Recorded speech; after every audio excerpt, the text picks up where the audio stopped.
Très bien, allons-y. Numéro 7, l'équation de Drake devient de plus en plus favorable. En 1961, l'astronome radio Frank Drake s'est assis à l'observatoire de Green Bank en Virginie-Occidentale et a écrit une simple équation au tableau. Elle était conçue pour estimer le nombre de civilisations dans notre galaxie capables de communiquer à travers les distances interstellaires. À l'époque, la plupart de ces variables étaient des suppositions. Nous ne savions pas combien d'étoiles avaient des planètes. Nous ne savions pas à quel point l'eau liquide était courante. Nous ne savions pas si la vie nécessitait des conditions miraculeuses ou simplement adéquates. L'équation produisait des chiffres allant de 1, juste nous, à des millions. 6 décennies plus tard, presque toutes les inconnues de l'équation de Drake ont évolué de façon spectaculaire en faveur de la vie. Le télescope spatial Kepler de la NASA, lancé en 2009, a révélé que pratiquement chaque étoile de la galaxie possède au moins une planète. La Voie lactée à elle seule contient entre 100 et 400 milliards d'étoiles, ce qui signifie qu'il y a probablement plus de planètes dans notre galaxie qu'il n'y a de grains de sable sur toutes les plages de la Terre. Parmi celles-ci, les astronomes pensent désormais qu'environ une étoile sur 5 semblable au Soleil possède une planète rocheuse dans la zone habitable, cette zone idéale de l'orbite où l'eau liquide peut exister à la surface. Ce qui rend cela particulièrement troublant, ce n'est pas le calcul lui-même. C'est la direction dans laquelle les calculs continuent d'aller. Chaque nouvelle découverte pousse les chiffres encore plus vers l'idée que la vie est inévitable plutôt qu'exceptionnelle. En 2020, des astronomes ont détecté de la phosphine dans l'atmosphère de Vénus, une signature chimique associée à des processus biologiques. En 2023, le télescope spatial James Webb a identifié du dioxyde de carbone et du sulfure de diméthyle dans l'atmosphère de l'exoplanète K 2-18b, une biosignature potentielle située à 124 années-lumière. De l'eau a été trouvée sur Mars, sur Europe, sur Encelade, sur Titan. Les ingrédients nécessaires à la vie ne sont pas rares, ils sont partout. L'équation de Drake était autrefois une expérience de pensée. Elle est en train de devenir un recensement et les chiffres suggèrent que nous ne devrions pas être seuls. Le fait que nous semblions l'être est soit la plus grande anomalie statistique de l'histoire de la science, soit la preuve que quelque chose dans nos hypothèses est catastrophiquement erroné. Quelle que soit la réponse, cela devrait vous empêcher de dormir la nuit. Numéro 6, le signal WOW n'a jamais été expliqué.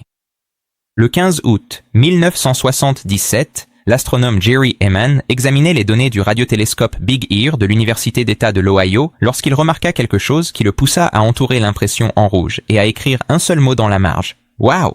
Le télescope avait détecté un signal radio à bande étroite 30 fois plus fort que le bruit de fond de l'espace profond. Il a duré exactement 72 secondes, la durée maximale pendant laquelle Big Ear pouvait observer un point fixe dans le ciel alors que la Terre tournait. Le signal provenait de la direction de la constellation du Sagittaire. Il correspondait à toutes les caractéristiques prévues d'une transmission artificielle extraterrestre. Puis il a disparu et n'est jamais réapparu. Près de 5 décennies d'observations de suivi ont pointé tous les radiotélescopes disponibles vers la même portion du ciel. Rien. Le signal est apparu une fois, a délivré sa rafale de 72 secondes, puis s'est tu à jamais. Des explications naturelles ont été proposées puis systématiquement démontées. Une hypothèse de comète publiée en 2017 a brièvement attiré l'attention, mais a été rejetée par la communauté astronomique au sens large car elle n'expliquait pas la fréquence et le profil d'intensité spécifique du signal. Les interférences terrestres ont été écartées. Les caractéristiques du signal ne correspondent à aucun phénomène naturel connu. Ce qui rend le signal WOW particulièrement troublant, c'est ce que son comportement implique s'il était artificiel. Ce n'était pas une balise. Les balises se répètent. Ce n'était pas une tentative de communication soutenue. La communication nécessite un suivi.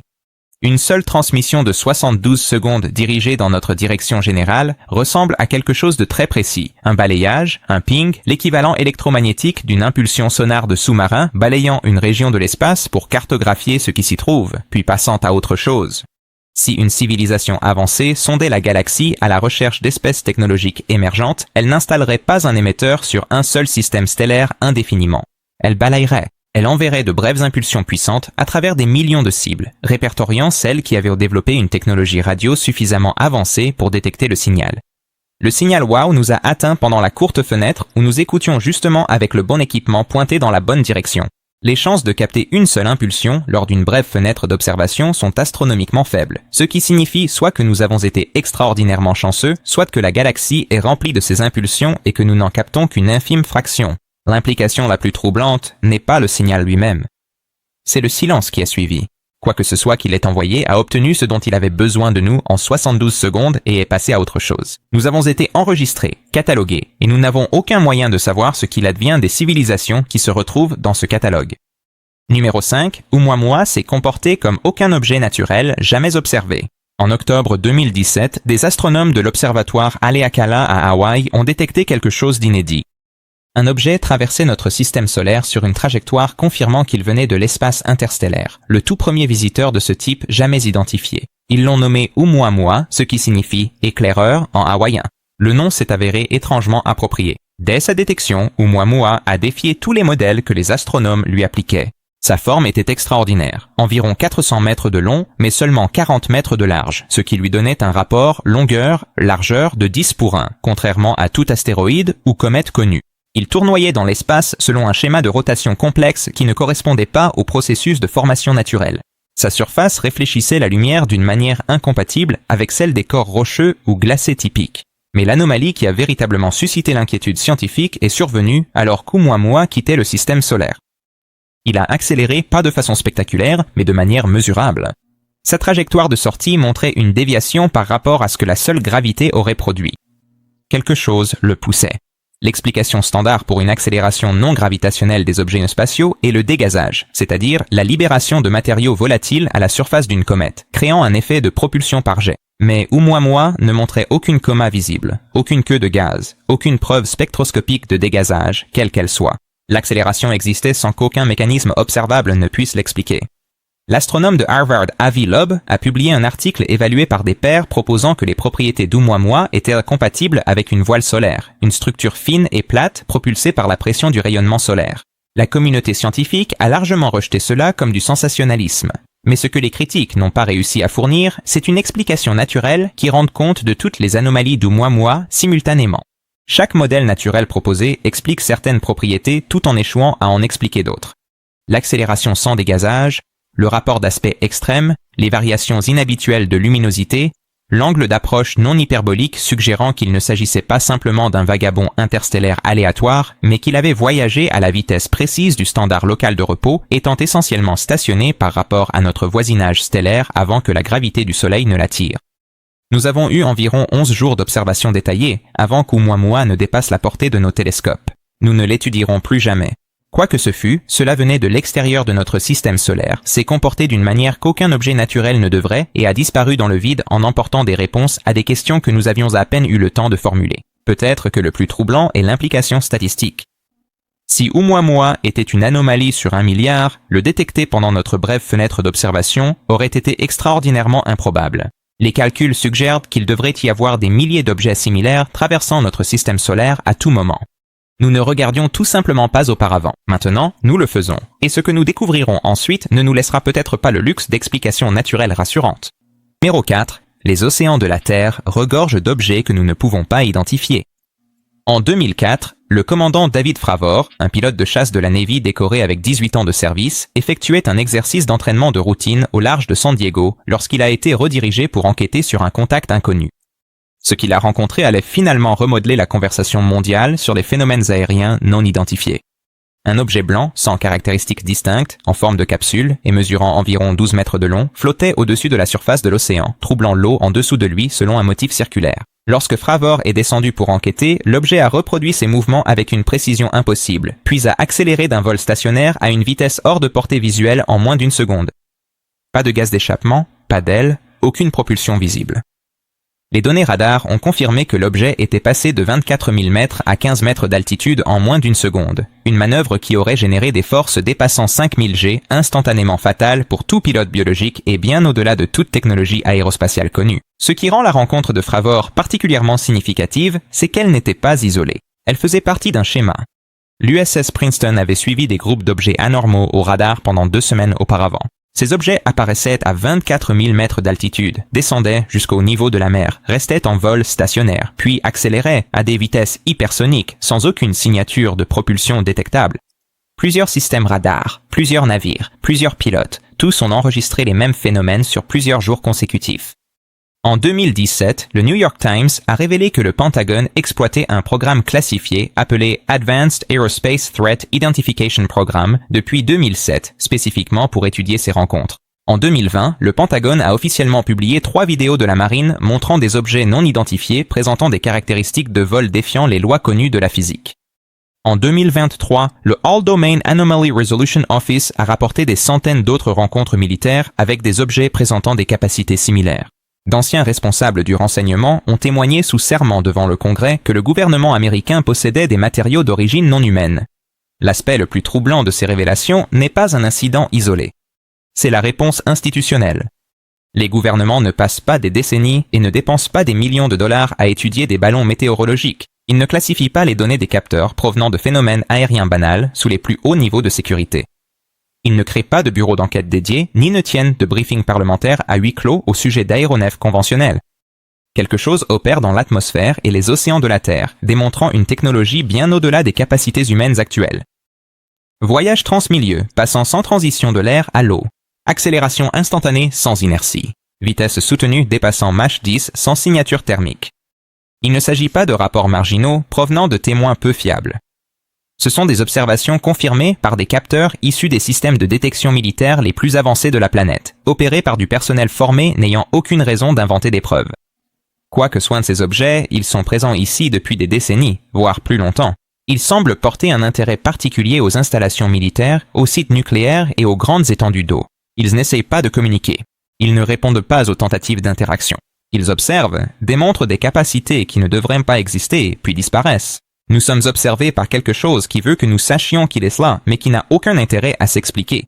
Troisièmement, la chimie de l'univers favorise la vie.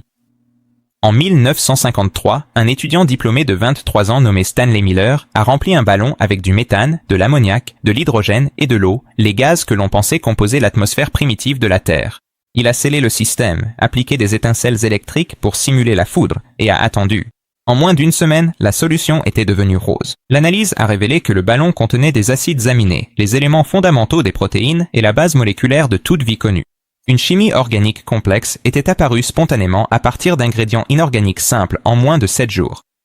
L'expérience de Miller-Urey a choqué le monde scientifique, mais les décennies qui ont suivi ont révélé quelque chose d'encore plus surprenant. La chimie de la vie n'est pas seulement possible dans les bonnes conditions. Elle semble être le comportement par défaut des éléments les plus courants de l'univers.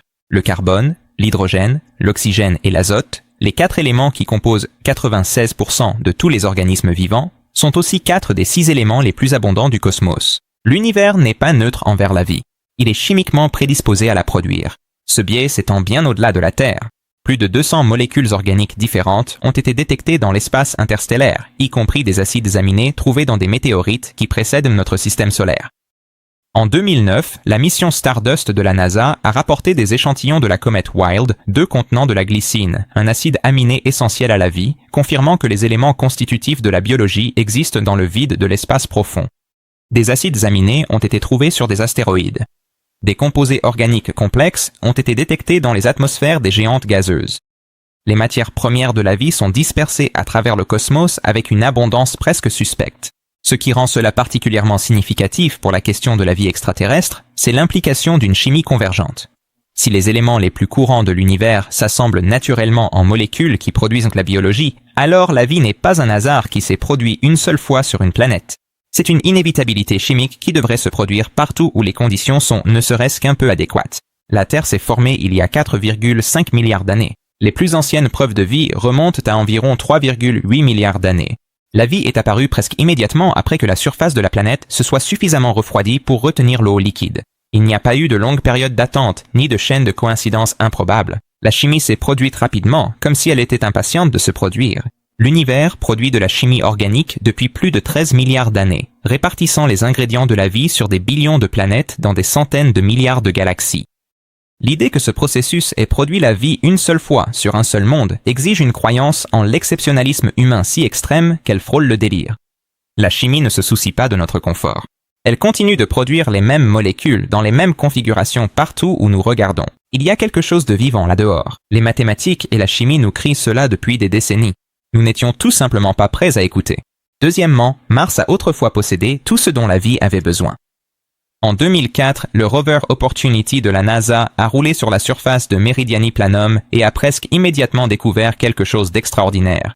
Incrustées dans la roche martienne se trouvaient de minuscules formations sphériques d'hématite qui n'auraient pu se former qu'en présence soutenue d'eau liquide. Mars n'avait pas seulement eu de l'eau, elle avait des étendues d'eau stagnantes qui ont persisté assez longtemps pour modifier la géologie de la planète. Cette découverte fut la première confirmation physique que Mars avait autrefois possédé l'une des conditions essentielles à la vie. Ce ne serait pas la dernière. Les preuves se sont accumulées sans relâche au cours des 2 décennies suivantes. Le rover Curiosity de la NASA, qui a atterri dans le cratère Gale en 2012, a découvert un ancien lit de lac avec des couches sédimentaires indiquant que de l'eau liquide a existé à la surface de Mars pendant des millions, voire des dizaines de millions d'années.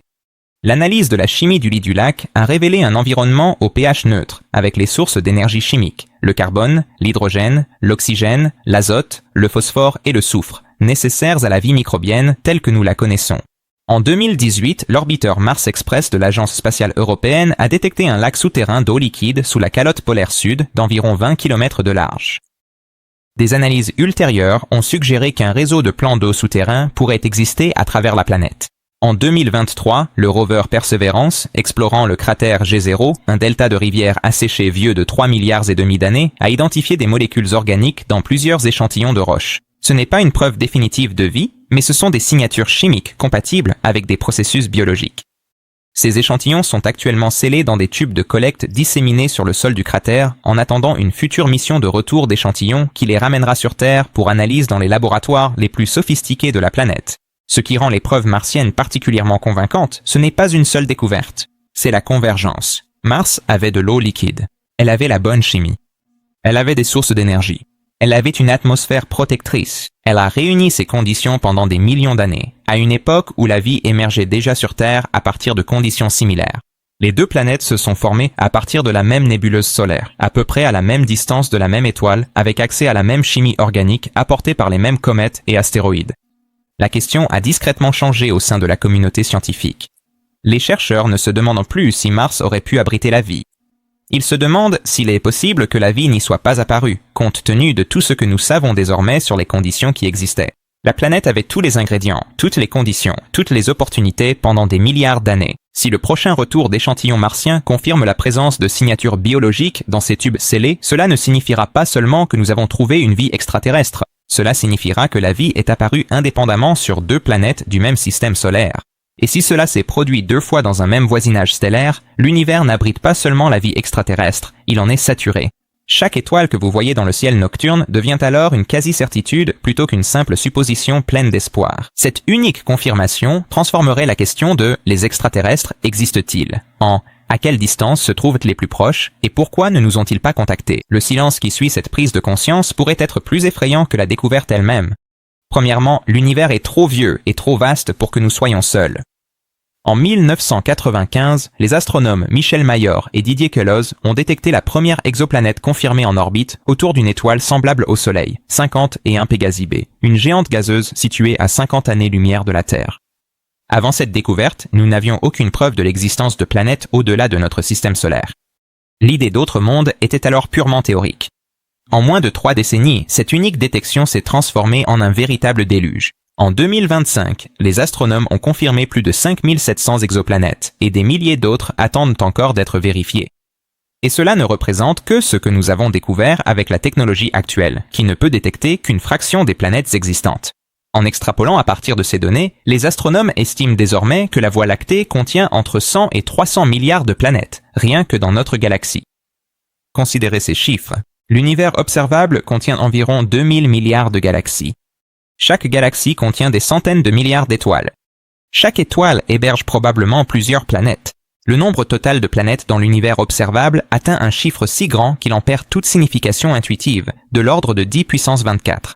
C'est un 1 suivi de 24 zéros, soit plus de planètes qu'il n'y a de grains de sable sur toutes les plages et dans tous les déserts de la Terre réunis, multipliés plusieurs fois. Considérez maintenant le temps. L'univers a 13,8 milliards d'années. Notre Soleil s'est formé il y a 4,6 milliards d'années, mais la première génération d'étoiles semblables au Soleil s'est formée il y a plus de 10 milliards d'années. Des planètes capables de soutenir la vie existent depuis environ 2 fois plus longtemps que la Terre. Des civilisations auraient pu émerger des milliards d'années avant même que notre système solaire ne se forme à partir de son nuage de gaz et de poussière. Elles auraient pu émerger, s'étendre à travers leur galaxie, puis sombrer dans le silence alors que les atomes qui allaient former notre planète étaient encore dispersés dans l'espace interstellaire. Ce qui rend ces chiffres particulièrement significatifs, c'est ce qu'ils impliquent pour la probabilité de la vie. Même si l'apparition de la vie intelligente est incroyablement improbable, disons une chance sur 1 milliard par planète habitable, le simple nombre d'opportunités signifie qu'elle aurait dû se produire des millions de fois à travers l'univers observable. Même si les chances ne sont que d'1 sur 1 trillion, cela devrait tout de même s'être produit des milliers de fois. Il faudrait fixer la probabilité à des niveaux si astronomiquement bas qu'ils frôlent l'impossible physiquement pour arriver à un univers où la Terre serait le seul monde à avoir jamais produit une espèce pensante. La véritable implication troublante n'est pas que les extraterrestres existent probablement. C'est ce que leur existence signifie pour toutes les croyances rassurantes que nous avons sur notre place dans la réalité. Nous ne sommes pas spéciaux. Nous ne sommes pas élus. Nous ne sommes pas le but de l'univers. Nous sommes une itération d'un processus qui s'est probablement déroulé d'innombrables fois sur d'innombrables mondes à travers des milliards d'années. Certaines de ces civilisations nous ont certainement dépassé de millions d'années de développement technologique. Elles ont eu le temps de résoudre des problèmes que nous n'avons même pas encore imaginés, le temps de développer des technologies que nous prendrions pour de la magie ou des phénomènes naturels, le temps de se répandre à travers leur galaxie, de s'autodétruire ou d'évoluer en quelque chose que nous ne reconnaîtrions même pas comme vivant. L'univers a eu 13,8 milliards d'années, 2000 milliards de galaxies et un nombre de planètes pour lequel nous n'avons même pas de mots pratiques. Il mène l'expérience de la vie depuis plus longtemps que ce que nous pouvons réellement comprendre, à travers un volume d'espace que nous n'observerons jamais entièrement. Croire que nous sommes seuls dans cette immensité n'est pas du scepticisme. C'est un déni des mathématiques si fondamental qu'il frôle l'illusion volontaire. Ils sont là dehors. La question qui devrait vous terrifier n'est pas de savoir s'ils existent. C'est pourquoi, dans un univers aussi ancien et aussi vaste, nous ne les avons pas encore trouvés. Parce que la réponse à cette question, quelle qu'elle soit, bouleversera tout ce que nous croyons sur la nature de la vie intelligente et sur nos propres chances de survie. Si vous voulez voir plus de vidéos comme celle-ci, cliquez sur la vidéo à l'écran maintenant et assurez-vous de vous abonner.